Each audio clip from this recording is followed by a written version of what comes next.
जय हिंद दोस्तों। आज हम सेट नंबर 5 की ओर हैं, जिसमें पहला प्रश्न, कथा सहित सागर किसने लिखा था। आपके ऑप्शन है कौटिल्य, सोमदेव भट्ट, क्षेमेंद्र, विशाखदत्त। इसका सही जवाब होगा सोमदेव भट्ट। इसके बारे में कुछ विस्तार से समझते हैं। कथा सहित सागर की रचना संस्कृत भाषा में सोमदेव भट्ट द्वारा की गई है। इसे कहानियों के महासागर के रूप में भी जाना जाता है। कथा सहित सागर संस्कृत तथा साहित्य की का शिरोमणि ग्रंथ है। इसे भारतीय एक्चुअली इसमें बहुत सारे लोक कथाओं का संग्रह है। इसकी रचना संस्कृत भाषा में की गई है। 1063 से 1082 ईस्वी के बीच यानी 11वीं शताब्दी में इसकी रचना की गई है। कथा सहित सागर में लगभग 21,388 पद हैं। इसमें 124 तरंगे हैं और यह रचना गुणादय की बृहत कथा का सबसे बेहतर और बड़ा तथा सरस रूपांतरण है। तो इतनी सारी जानकारी इस प्रश्न से जुड़ी हुई आप और भी ध्यान में रखें। प्रश्न संख्या 2 की ओर है। सिंधु की सहायक नदी का नाम बताइए जो हड़प्पा सभ्यता के तुरंत बाद सूख गई। इसके अवशेषों को वार्षिक बाढ़ से बचाती रही है। आपके ऑप्शन है हकरा, शुरू, सोन, लूनी। इसका सही जवाब होगा Hakra. Option number 1। Option number 1 इसका सही जवाब है। इसके बारे में कुछ विस्तार से समझिए। हकरा नदी जो कि सिंधु की सहायक नदी है, जो हड़प्पा सभ्यता के तुरंत बाद सूख गई तथा इस सभ्यता के अवशेषों को वार्षिक बाढ़ से बचाती रही है। घग्गर हाकरा नदी भारत पाकिस्तान में वर्षा ऋतु में बहने वाली एक मौसमी नदी है। इस नदी को हरियाणा के ओटू बियर बांध से पहले घग्गर तथा इसके आगे हकरा नदी के नाम से जाना जाता है। कुछ विद्वानों के अनुसार यह नदी प्राचीन काल में बहने वाली सरस्वती नदी का ही बचा हुआ रूप है। इस नदी का उद्गम चंडीगढ़ के निकट हिमाचल प्रदेश व हरियाणा की सीमाओं पर शिवालिक पर्वत से होता है। तो इतनी सारी जानकारी इस प्रश्न से जुड़ी हुई और भी ध्यान में रखें। प्रश्न संख्या 3 की ओर है। हड़प्पा छवियों और लेखन का मुख्य स्रोत कौन सा था। आपके ऑप्शन है तांबे की पट, मकबरे की चित्रकारी, चट्टान और मोहर। इसका सही जवाब होगा ऑप्शन नंबर 4। ऑप्शन नंबर 4 मोहर। इसके बारे में समझिए। हड़प्पा छवियों और लेखन का मुख्य स्रोत मोहर था। यह मोहर सिलखरी नामक पत्थर और टेराकोटा की बनी होती थी, जिस पर पशुओं के चित्र और लिपि अंकित होती थी। तो अब ध्यान रखिए, सिंधु सभ्यता में लगभग 2500 मोहरें प्राप्त हुई हैं। यह प्रायः आयताकार या वर्गाकार हुआ करती थी। आयताकार मोहर पर केवल लिपि उत्कीर्ण है, जबकि वर्गाकार मोहर पर पशु के चित्र के साथ लिपि उत्कीर्ण है। तो इस तरह से इस विस्तार को भी आप ध्यान में रखेंगे। हड़प्पाई लिपि में लगभग 64 मूल अक्षर हैं। इस लिपि को अभी तक पढ़ा नहीं गया है। यह लिपि चित्रात्मक थी, जिसे दाईं ओर से बाईं ओर लिखा जाता था। तो इतनी सारी बातें ध्यान में आप इस प्रश्न से जुड़ी हुई और भी रखेंगे। प्रश्न संख्या 4 की ओर है। समुद्रगुप्त के दरबारी कवि कौन थे। आपके ऑप्शन है अच्युत, हरिसेन, नागसेन और गणपति। इसका सही आंसर होगा हरिसेन। समुद्रगुप्त के दरबारी कवि हरिसेन थे। हरिसेन के बारे में थोड़ा ध्यान रखिए। हरिसेन गुप्त शासक समुद्रगुप्त के दरबारी कवि थे। इन्होंने 345 ईस्वी में प्रयाग प्रशस्ति की रचना की थी। इसमें समुद्रगुप्त की वीरता का वर्णन किया गया है। याद रखिएगा, इसमें पाली ग्रंथ मिलिंद पन्हों में भारतीय यूनानी शासक मिलिंद यानी यूनान शासक मेनांडर द्वारा बौद्ध धर्म के संबंध और उनसे पूछे गए प्रश्नों का भी विवरण इस प्रश्न से जुड़ा हुआ है। तो प्रश्न संख्या 5 में निम्नलिखित में से कौन सी हड़प्पा सभ्यता की धातु कर्म तकनीक नहीं थी।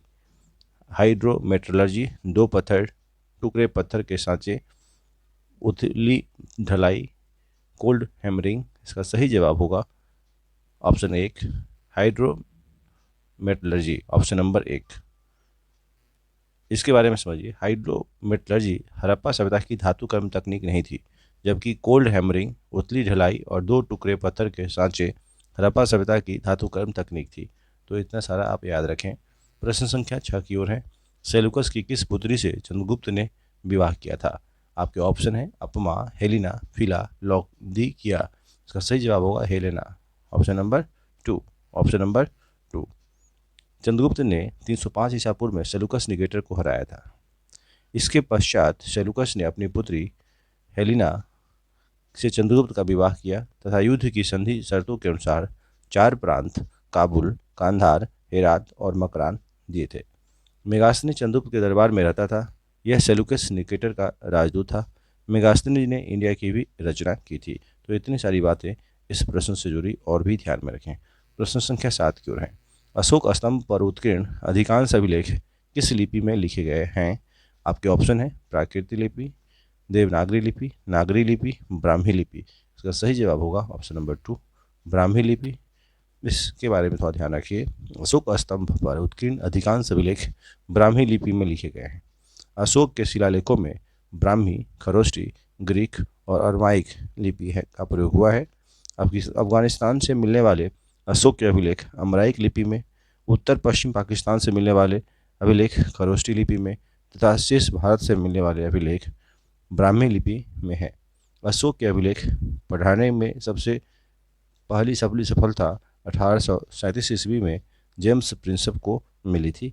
यह बात भी आप ध्यान में रखेंगे। प्रश्न संख्या 8 की ओर है। किस राजा के शासनकाल के दौरान बज्जी और मल्ल सहित 36 गणराज्यों ने संघ का गठन किया और मगध के साथ युद्ध शुरू किया? आपके ऑप्शन है बिंबिसार, अजातशत्रु, गदानंद, कालाशोक। सही जवाब होगा अजातशत्रु। ऑप्शन नंबर 2 इसका सही जवाब होगा। इसके बारे में तो आप विस्तार से समझिए।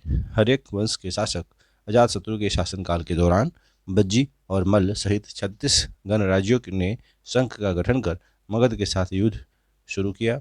अजातशत्रु बिंबिसार का पुत्र था। इसने अपने पिता की हत्या कर गद्दी प्राप्त की थी।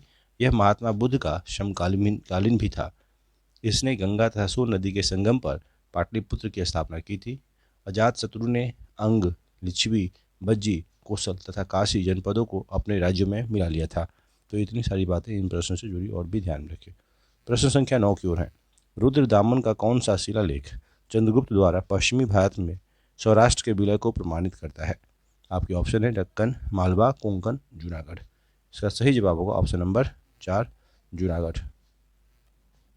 जूनागढ़ के बारे में ध्यान रखिए। जूनागढ़ के अभिलेख को रुद्रदामन ने लिखवाया था।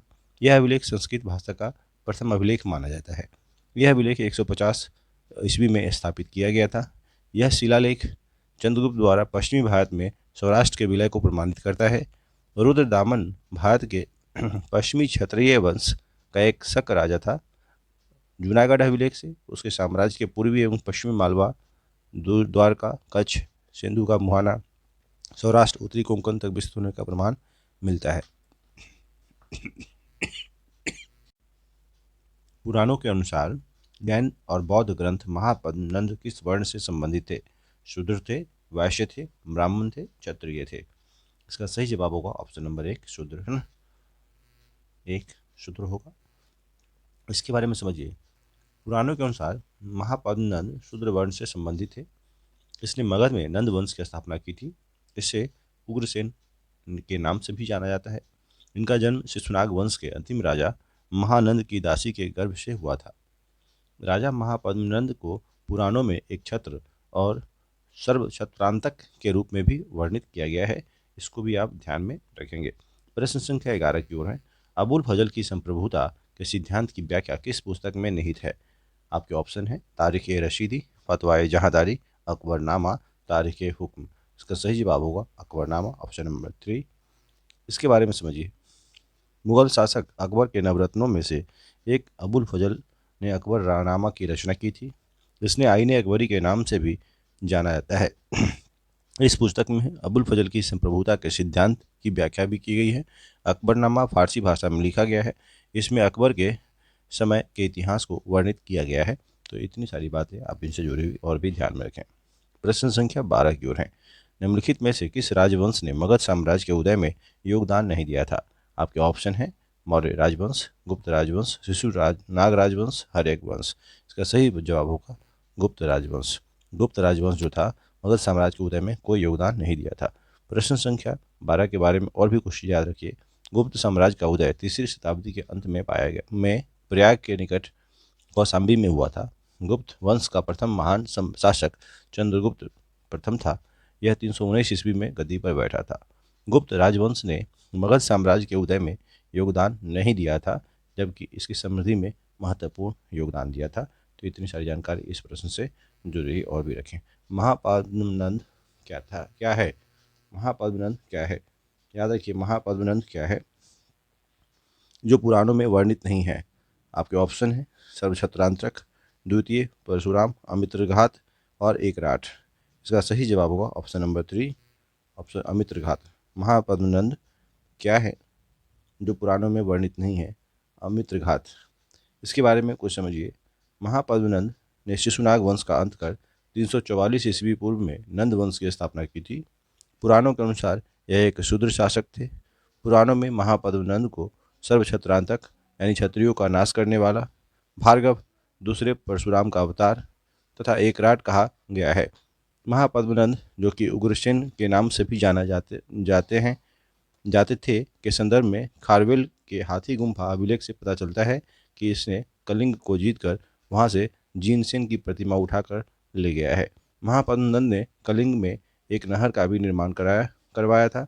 इसका पुत्र घनानंद सिकंदर का समकालीन था। तो इतनी सारी जानकारी इस प्रश्न से जुड़ी हुई ध्यान में रखें। अगले प्रश्न की ओर है। प्रश्न संख्या 14। मालफुजात ए तैमूर किस भाषा में लिखी गई थी? आपके ऑप्शन है कुर्दी, अरबी, फारसी, मंगोल। इसका सही जवाब होगा ऑप्शन नंबर कुर्दी एक। Option number 1 Kurdi.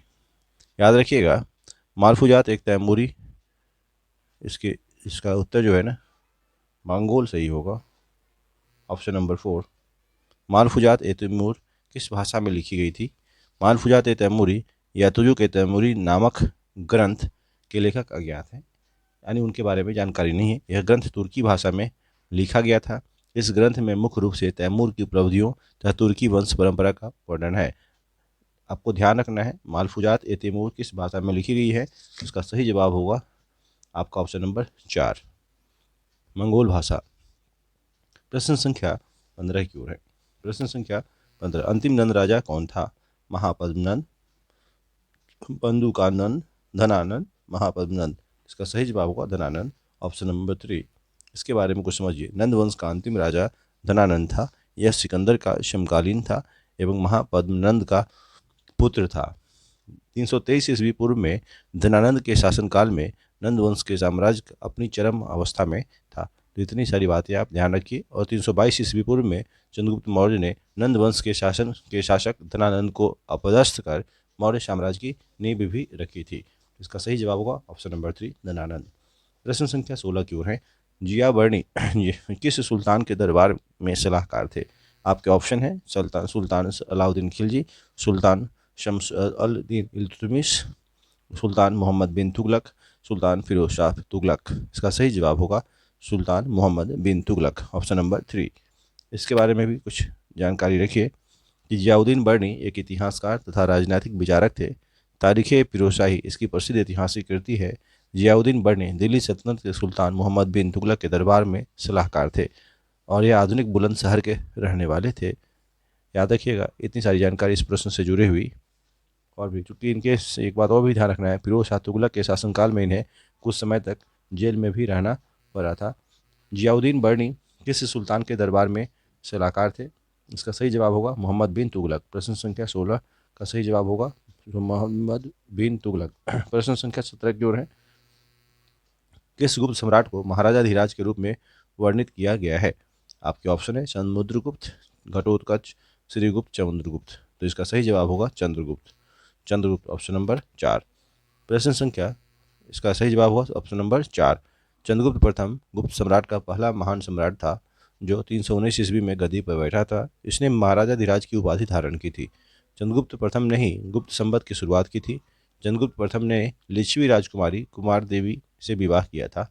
इतनी सारी बातें इस प्रश्न से जुड़ी हुई ध्यान में रखें। प्रश्न संख्या 18 की ओर है। बिंबिसार किस राजवंश के थे? हरेक राजवंश, शिशुनाग वंश, मौर्य वंश और नंद राजवंश। इसका सही जवाब होगा हरेक राजवंश। ऑप्शन नंबर 1 सही जवाब होगा। बिंबिसार हरेक वंश का संस्थापक था। इसका शासनकाल 544 ईस्वी पूर्व से 492 ईस्वी पूर्व तक था। यह महात्मा बुद्ध का मित्र एवं बौद्ध संरक्षक भी था। बिंबिसार ने गिरिब्रज यानी राजगृह को अपनी राजधानी बनाया था। बिंबिसार को श्रेणिक भी कहा जाता है। बिंबिसार ने कौशल राजकुमारी महाकोसला देवी, चेतक की पुत्री लिच्छवी राजकुमारी चिलन्ना से तथा भद्र देश की राजकुमारी क्षेमा से विवाह किया था। बिंबिसार ने अंग को मगध में मिला लिया था। बिंबिसार के पुत्र जो थे अजातशत्रु ने इसकी हत्या कर दी थी। जीवक बिंबिसार का राज्य वैद्य था जिसे इसे चंड प्रदोत को पीलिया रोग होने पर अवंती भेजा था। तो इतनी सारी जानकारी इस प्रश्न से जुड़ी हुई रखें। प्रश्न संख्या 19 की ओर है। पाणिनि की कौन सी पुस्तक ईसा पूर्व 5वीं शताब्दी के सामाजिक, आर्थिक, सांस्कृतिक, राजनीतिक जीवन की बहुमूल्य झलक प्रस्तुत करती है? इसके ऑप्शन है संयुक्त निकाय, सूत्र निपात, अष्टाध्यायी, विनय पिटक। इसका सही जवाब होगा option number 3। Option number 3 Ashtadhyayi. इसके बारे में समझिए। पाणिनि ने अष्टाध्यायी की रचना की थी। इस पुस्तक से ईसा पूर्व 6वीं शताब्दी के सामाजिक, आर्थिक, सांस्कृतिक और राजनीतिक जीवन की बहुमूल्य झलक मिलती है। पाणिनि संस्कृत के व्याकरण के आचार्य थे। संस्कृत भाषा को व्याकरण सम्मत रूप देने में पाणिनि का योगदान अतुलनीय माना जाता है। अष्टाध्यायी के ग्रंथ में कुल 8 अध्याय हैं तथा प्रत्येक अध्याय में 4 पाद हैं और अष्टाध्यायी में लगभग 4000 सूत्र हैं। पाणिनि की जो रचना है उसमें धातुपद, गण पाठ, उपाधि सूत्र, लिंगानुशासन इत्यादि बहुत सारी चीज़ें इसमें वर्णित हैं। तो इतनी सारी बातें इस प्रश्न से जुड़ी हुई और भी ध्यान में रखेंगे। प्रश्न संख्या 20 की ओर है। निम्नलिखित में से कौन मौर्य साम्राज्य का एक विशिष्ट क्षेत्र नहीं है? आपके ऑप्शन है राज्य के परिधीय यंत्र, मगध के आसपास का महानगरीय क्षेत्र, दक्कन क्षेत्र, गंगा घाटी के मुख्य क्षेत्र। इसका सही जवाब होगा दक्कन क्षेत्र, ऑप्शन नंबर 3। प्रश्न संख्या 21 की ओर है। प्रश्न संख्या 21 नागरिक संघर्ष की समस्या से बचने के लिए अधिकांश इतालवी शहरों ने खाली स्थान को अपनाया था? सिग्नोरिया, अभिजातंत्र, सामंतवाद, गणराज्य। इसका सही जवाब होगा सिग्नोरिया, ऑप्शन नंबर 1 इसका। प्रश्न संख्या 22 की ओर है। उस चित्रकार का नाम बताइए जिसने सिस्टीन चैपल में the creation of the Adam को चित्रित किया है? Michelangelo, Donatello, Raphael, Leonardo da Vinci. इसका सही जवाब होगा माइकल एंजेलो, ऑप्शन नंबर 1 इसका सही जवाब है। प्रश्न संख्या 22 के बारे में कुछ और भी जानकारी रखिए। माइकल एंजेलो ने इटली के सिस्टीन चैपल में द क्रिएशन ऑफ एडम को चित्रित किया था। माइकल एंजेलो एक इटावली चित्रकार, मूर्तिकार तथा वास्तुकार तथा पुनर्जागरणकालीन कवि थे। इनका जन्म फ्लोरेंस गणराज्य में हुआ था। इन्होंने द लास्ट जजमेंट को चित्रित किया। माइकल एंजेलो को अल डिविनो यानी दिव्य व्यक्ति कहा जाता था। ये ऐसे व्यक्ति पश्चिमी कलाकार थे जिनकी जीवनी उनके जीवन काल में ही प्रकाशित हुई थी। तो माइकल एंजेलो से जुड़ी हुई इतनी सारी बातें और भी ध्यान में आप रखें। प्रश्न संख्या 23 की ओर है। 1513 ईस्वी में फ्लोरेंटाइन विद्वान ने द प्रिंस लिखा था। इसके ऑप्शन है Niccolo, Machiavelli, Giotto di Bondone, Desiderius, Erasmus, Guillaume Bude. इसका सही जवाब होगा option number 1 Machiavelli, Niccolo Machiavelli. याद रखिएगा फ्लोरेंस विद्वान निकोलो मैकियावेली ने 1513 ईस्वी में द प्रिंस को लिखा था। इस ग्रंथ को व्यवहारिक राजनीति के महान ग्रंथ के रूप में स्वीकार किया जाता है।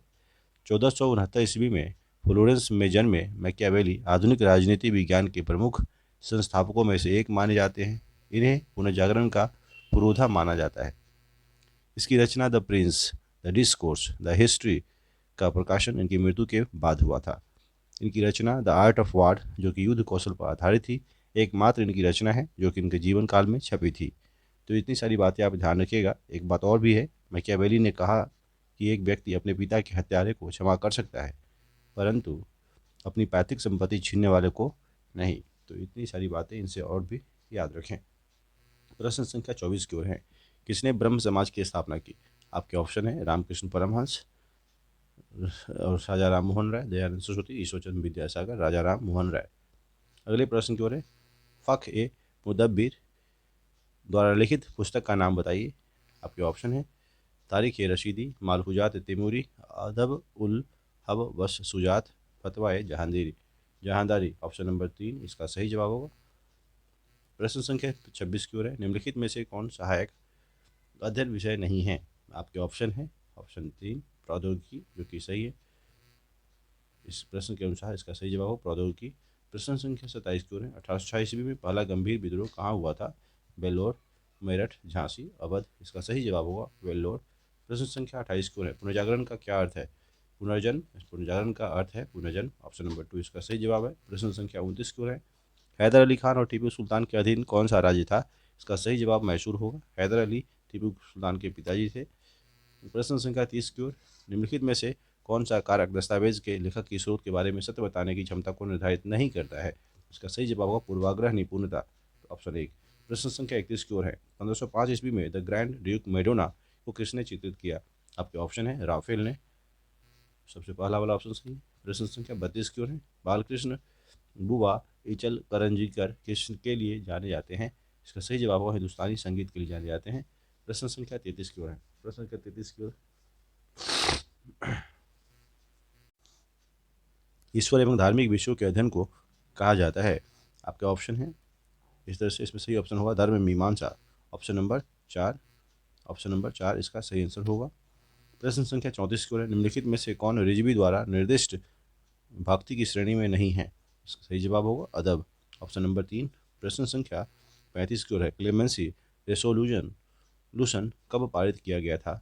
इसका सही जवाब होगा ऑप्शन नंबर 1, 31 जुलाई 1857 ईस्वी को।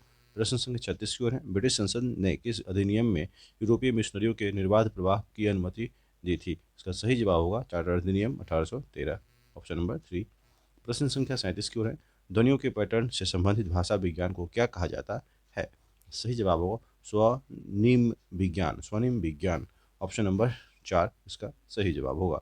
प्रश्न संख्या 38 की ओर है। औरंगजेब की मृत्यु किस वर्ष हुई थी? ऑप्शन नंबर 2 इसका सही जवाब है 1707 ईस्वी को। प्रश्न संख्या 39 की ओर। किसने व्यापकता के सिद्धांत की रचना की? इसका सही जवाब लॉर्ड डलहौजी होगा, ऑप्शन नंबर 1। प्रश्न संख्या 40 की ओर है।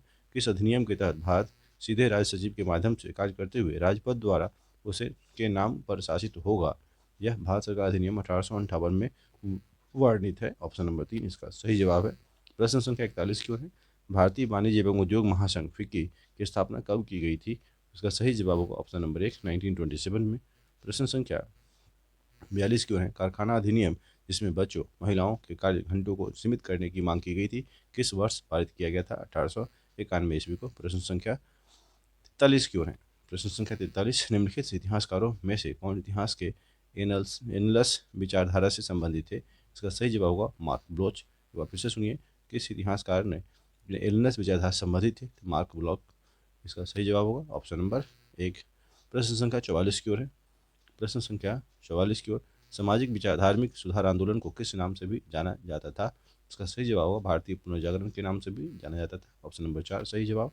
प्रश्न संख्या 45 की ओर है। अकबर के शासनकाल की आधिकारिक नियमावली और गजेटियर का नाम बताइए। आईने अकबरी, ऑप्शन नंबर 1 इसका सही जवाब होगा।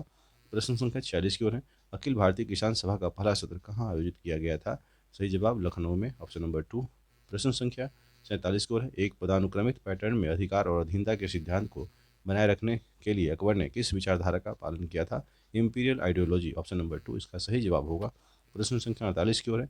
किस विचारधारा अवलोकन या अनुभव के आधार पर ज्ञान के दृष्टिकोण का अनुसरण करता है लेकिन सिद्धांत पर नहीं करता है? इसका सही जवाब होगा अनुभववादी विचारधारा, ऑप्शन नंबर 1 इसका सही जवाब होगा। प्रश्न संख्या 49 की ओर है। रॉबर्ट सेवेल द्वारा लिखी गई विजयनगर के इतिहास पर उस खंड का नाम बताइए जो वर्ष 1900 में प्रकाशित हुआ था।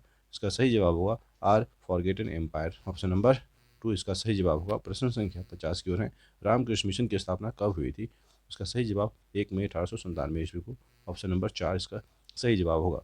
प्रश्न संख्या 51 की ओर है। किसने थियोसोफिकल सोसाइटी की स्थापना की थी? थियोसोफिकल सोसाइटी की स्थापना मैडम ब्लाउटस्की ने की थी, ऑप्शन नंबर 4 इसका सही जवाब होगा। प्रश्न संख्या 52 की ओर है। किस वर्ष में भारतीय नौसेना विद्रोह हुआ था? इसका सही जवाब 1946 होगा, 1946 में। प्रश्न संख्या 53 की ओर है। 1857 के विद्रोह के बाद अपनी मातृभूमि की स्वतंत्रता के लिए लड़ने वाले पहले भारतीय महिला समाजवादी और पहली भारतीय महिला क्रांतिकारी कौन थी? इसका सही जवाब होगा मैडम भिखाजी कामा, ऑप्शन नंबर 1 इसका सही जवाब होगा। प्रश्न संख्या 54 की ओर है। 1874 से भारत के राज्य सचिव और 1886 से 1892 तक प्रधानमंत्री कौन रहे थे? इसका सही जवाब होगा option number 4 Lord Salisbury, option number 4 इसका सही जवाब होगा। प्रश्न संख्या 55 की ओर है। भारतीय राष्ट्रीय कांग्रेस के प्रथम अध्यक्ष कौन थे? WC बैनर्जी, व्योमेश चंद्र बैनर्जी, ऑप्शन नंबर 3 इसका सही जवाब होगा। प्रश्न संख्या 56 की ओर है। निम्नलिखित में से कौन राष्ट्रवादी इतिहासकार नहीं है?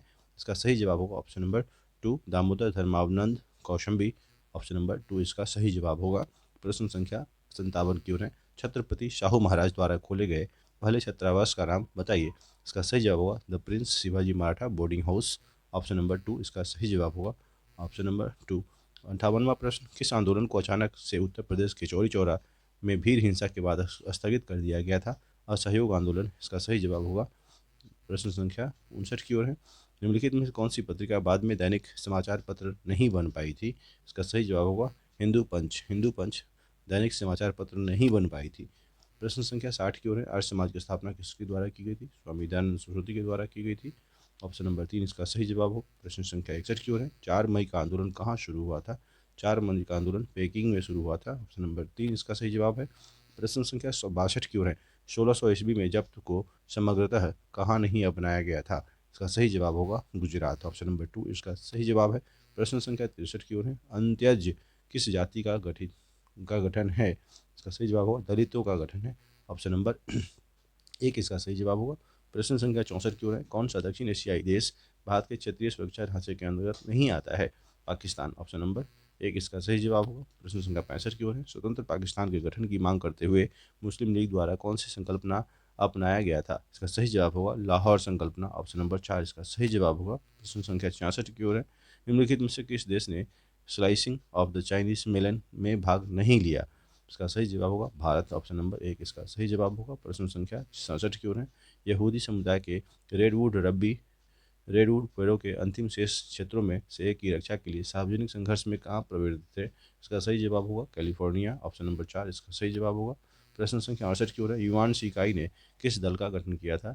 युआन शिकाई ने रिपब्लिकन पार्टी का गठन किया था। ऑप्शन नंबर 3 इसका सही जवाब।